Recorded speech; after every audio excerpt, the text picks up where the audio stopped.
Monsieur le président, madame la ministre, mes chers collègues, la clé première des maires de notre pays est certainement l'écoute. Et je pense ne pas me tromper en disant que cet après-midi, ils sont nombreux, particulièrement attentifs à nos travaux. Ce n'est pas la première fois que, sur les bancs de cet hémicycle, nous sommes confrontés à la question de l'accueil des gens du voyage. Nous n'avons cessé de perfectionner et d'affiner la législation française.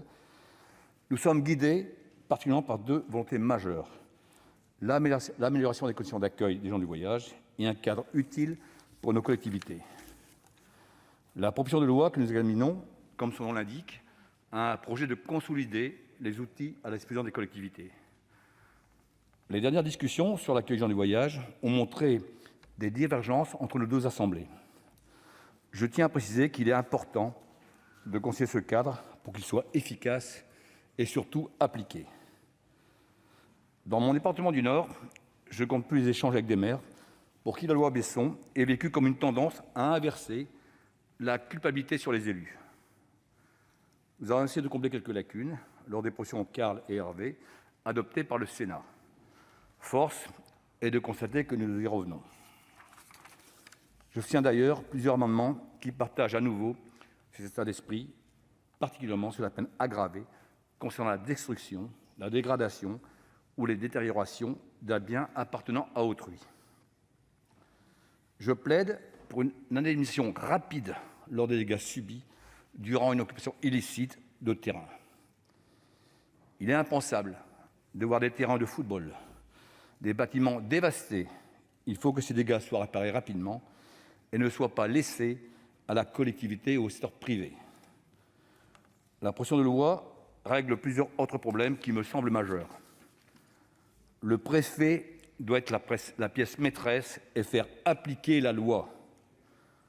L'organisation des flux et la gestion des déplacements, comme développé dans l'article 1 de cette loi, sont nécessaires.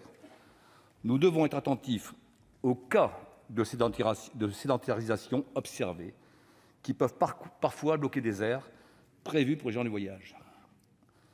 Quelques exemples: sur la commune d'Hazebrouck, dans le Nord, un groupe de gens du voyage a été envoyé vers un aéroport, l'aéroport de Merville, où il y avait une aire de grand accueil.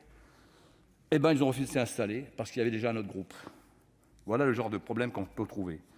Ce genre de situation doit trouver des solutions. La communication entre les élus et l'État est la condition pour réussir un accueil dans les meilleures conditions. Le couple maire-préfet a montré son efficacité. Cela doit aussi fonctionner dans ce cas précis. Il en va de même pour la problématique des occupations illicites. Car si les gens du voyage ont des droits, ils ont aussi des devoirs. Le respect de la loi en est un. Là encore, le préfet doit agir et son autorité doit être respectée lorsqu'il s'agit des mises en demeure. À ce titre, je salue l'allongement du délai qui rend applicable la mise en demeure durant 14 jours, contre 7 prévus actuellement dans la loi. Beaucoup d'élus m'ont rapporté des incidents. Je n'aurai que deux exemples qui sont particulièrement parlants.